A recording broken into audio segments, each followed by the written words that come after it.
Pourriez-vous nous éclairer sur les textes ou les principes qui ont conduit à la mise en place du COTEVAL, le comité technique de validation des avant-projets de loi, notamment en lien avec l'Assemblée législative de transition?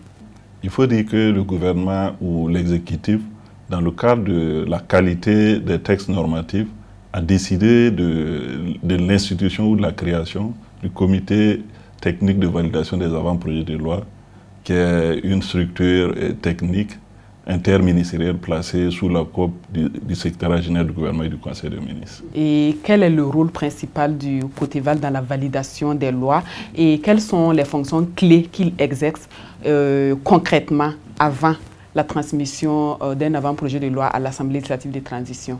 Il faut dire que le COTEVAL, comme on l'a si bien dit, c'est le comité technique de validation des avant-projets de loi.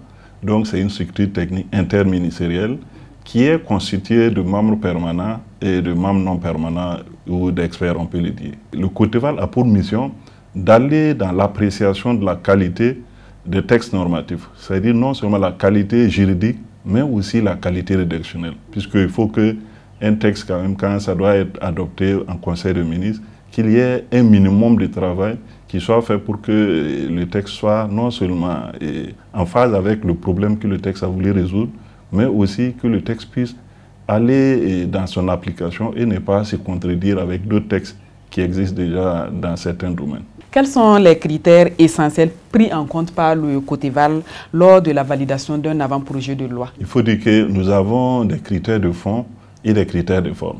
Quand on prend les critères de forme, quand un texte est adopté, que ce soit un texte réglementaire ou un texte législatif, c'est une norme qui s'applique à toute la population. Donc ça fait que nous demandons que l'aspect participatif soit au niveau du texte. Donc nous demandons aussi que voir est-ce que le lien entre le problème que le texte veut résoudre. Donc, et quand on prend l'aspect fond, on regarde déjà est-ce que l'avant-projet de loi rentre dans le domaine, dans les matières qui sont prévues par la Constitution pour être régies par une loi.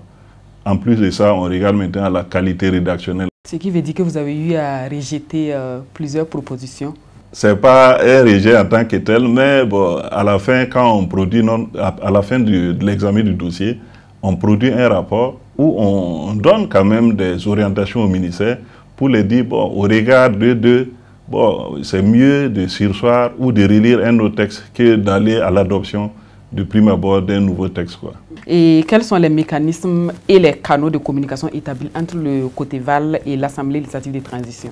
Il faut dire que de manière directe, il n'y a pas un lien entre l'Assemblée législative de transition et le COTEVAL, tout simplement parce que vous avez l'Assemblée qui est un organe qui est à part et vous avez le gouvernement qui est un organe à part. Merci, M. Ouédraogo, pour la disponibilité. C'est à vous le merci pour nous avoir permis d'expliquer un peu qu'est-ce que le COTEVAL et aussi expliquer que bon, le COTEVAL, à un certain moment, il y a des ministères qui se disent que c'est une structure du secrétariat général du gouvernement de manière spécifique, alors que, comme je l'ai bien dit, c'est une structure technique interministérielle. Ça veut dire qu'il y a des différentes compétences qui sont réunies dans le COTEVAL pour faciliter non seulement l'élaboration des textes, mais aussi son adoption. Mais au-delà même de son adoption, c'est son application. Parce que quand vous prenez un texte, c'est pour régler un problème. Donc on s'assure que quand on prend un texte, c'est en phase avec le problème que ça veut résoudre, mais aussi c'est en phase avec les volontés politiques et de manière globale pour que ça puisse s'agencer dans l'ordonnancement juridique du pays.